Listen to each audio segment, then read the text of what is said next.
Salut à tous, aujourd'hui épisode numéro 499 de l'After Zap Image. On débute avec le résultat de l'équipe de France qui recevait Andorre hier soir. Victoire pour les Bleus 3-0. Le job est fait, il y avait deux matchs à domicile pour l'équipe de France face à des sélections relativement faibles.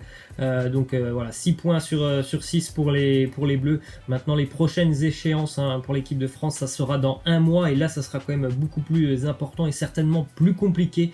Déplacement du côté de l'Islande dans un mois et réception de la Turquie pour ceux qui pourraient être peut-être la finale de ce groupe, puisque les Turcs ont gagné hier et sont donc aussi en première position dans le groupe avec le même nombre de points que l'équipe de France. L'Islande a été battue, donc pour le moment l'Islande est 3e, victoire tranquille pour les Bleus hier 3-0. Ils ont marqué assez rapidement.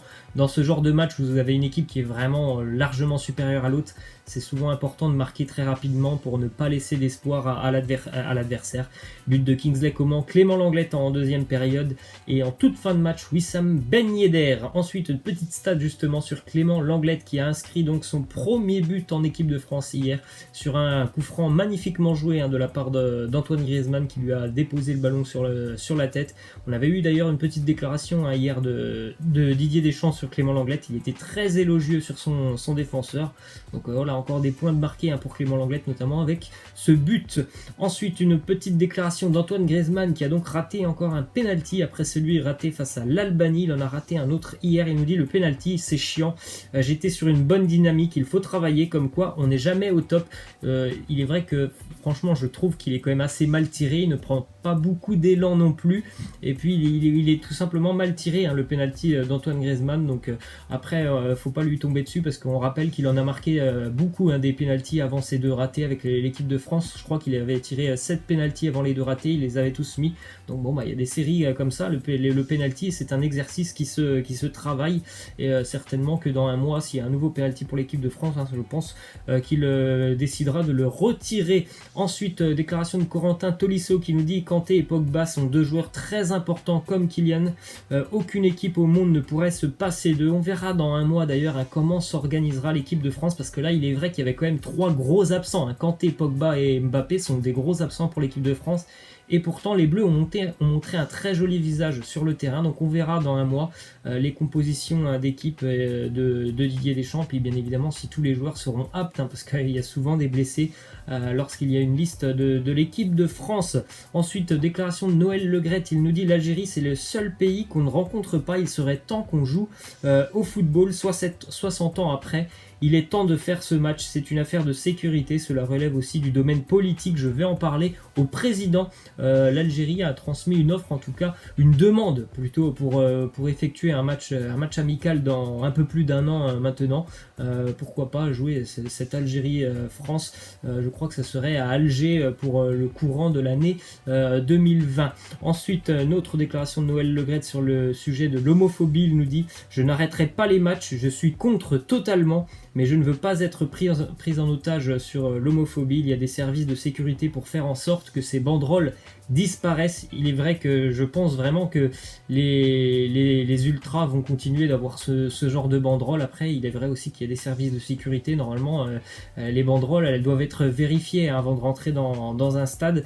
Donc forcément, si à chaque fois on arrête un match parce qu'il y a une insulte dans un stade, ça va être vraiment très très compliqué parce qu'on va les arrêter assez souvent, les matchs. Ensuite, mauvaise nouvelle et gros coup dur pour l'Olympique de Marseille. Florian Thauvin, qu'on n'a toujours pas vu sur les terrains depuis le début de saison, va se faire opérer et pourrait même être indisponible jusqu'à la fin de l'année 2019, donc quasiment toute la première partie de saison de Ligue 1 sans Florian Thauvin pour l'Olympique de Marseille.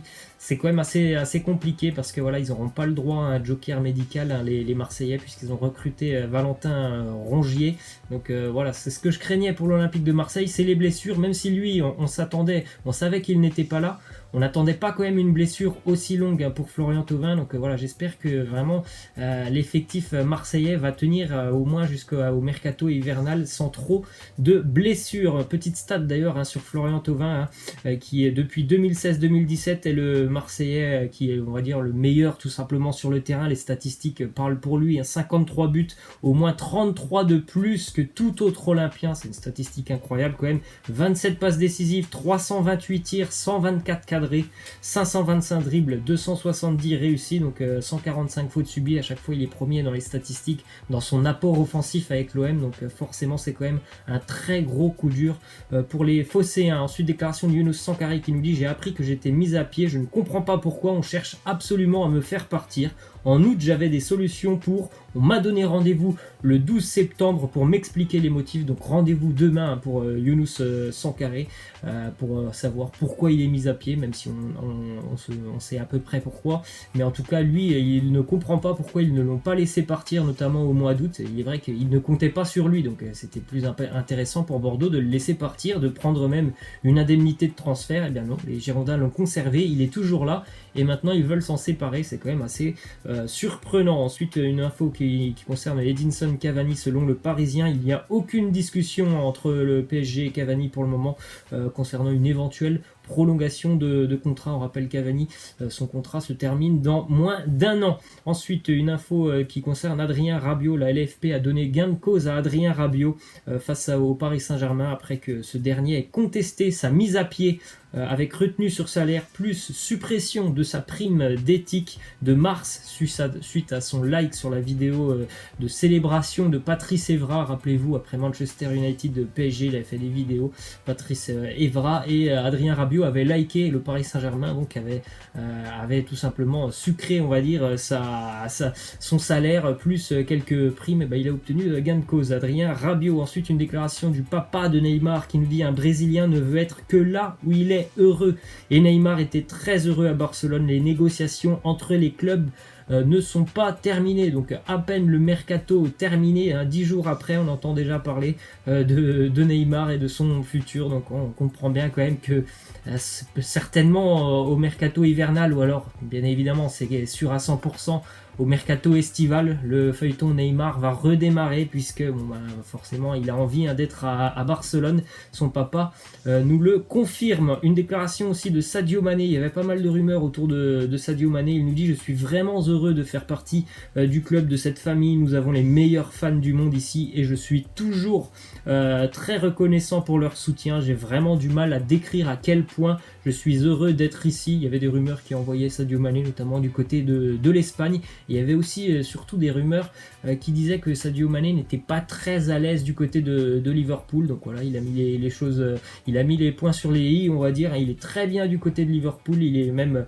plus qu'heureux. Ça se voit déjà sur le terrain, parce que si un joueur n'est pas forcément heureux, on va dire, dans sa vie extra-sportive, en général, ça se ressent quand même un petit peu sur le terrain. C'est pas du tout le cas pour Sadio Mané, qui est toujours excellent. Ensuite, du côté de Manchester United, David De Gea en fin de contrat en juin prochain, donc dans moins d'1 an, est sur le point de signer un nouveau contrat assorti d'un salaire annuel de 16,5 millions d'euros, ce qui fait quand même quasiment 300 000 euros par semaine. Ensuite, une déclaration de Diego Costa sur le départ d'Antoine Griezmann. Il nous dit: c'était une décision normale, son rêve a toujours été de jouer avec Messi et Suarez. Nous pouvons dire que nous étions tristes parce que c'est un joueur important qui est parti, mais il faut être heureux pour lui, parce que lui, en tout cas, il est heureux du côté de Barcelone. Je pense en tout cas qu'il est très heureux d'avoir enfin pu rejoindre le Barça. Il a quand même rendu, je cesse de le répéter, beaucoup de services à l'Atlético sur les 5 ans où il est passé du côté de Madrid. Ensuite, une déclaration de Jürgen Klopp sur Philippe Coutinho. Il nous dit: je lui ai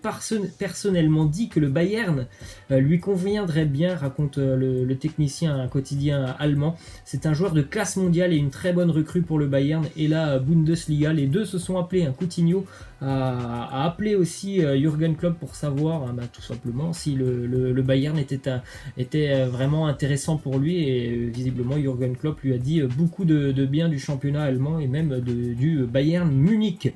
Ensuite, une déclaration de Per Mertesacker sur Arsène Wenger. Il nous dit: vous ne pouvez pas remporter la Première Ligue avec 8 défaites par an. Arsène a toujours été le genre de manager qui croyait en la qualité de son équipe, mais qui abordait les choses avec une patience sans fin. Il est vrai qu'il ne prenait pas beaucoup de décisions fortes quand même, Arsène Wenger, et c'était quelqu'un, il faut le dire, de très très patient avec son équipe malgré une succession d'années vraiment pas très très belle, hein, surtout sur la fin de carrière, on va dire, de Wenger avec les Gunners. Petite stat pour Harry Kane avec la sélection anglaise, plutôt intéressante, hein, les stats d'Harry Kane: 40 matchs joués, 25 buts inscrits, 7 passes décisives, donc vraiment des stats d'un des meilleurs numéro 9 au monde, hein, tout simplement pour Harry Kane. On continue avec un match amical. Le Maroc s'impose face au Niger 1-0 grâce à El Karti. Après, on va dire, l'échec retentissant de la CAN, il y a eu changement de sélectionneur. Voilà, les Marocains repartent sur de nouvelle base. Ensuite, une femme qui s'était introduite illégalement dans un stade en Iran, elle s'est vue condamnée à 6 mois de prison pour ces faits. Elle s'est ensuite immolée par signe de protestation devant le tribunal de Téhéran la semaine dernière. Elle est même décédée des suites de ses blessures. Voilà, hein, des pays où les femmes n'ont pas forcément les mêmes droits que les hommes. On va terminer avec une image assez sympathique. Le club de l'AC Milan a offert un maillot signé par tous les joueurs à une supportrice un petit peu spéciale, puisque c'était l'anniversaire de Inès, 100 ans qu'elle supporte aussi l'AC Milan. Donc voilà, ils lui ont offert un maillot avec un flocage et puis avec les signatures de tous les joueurs. Voilà, j'espère que cet épisode vous aura plu. Moi je vous laisse et je vous dis à la prochaine. Ciao.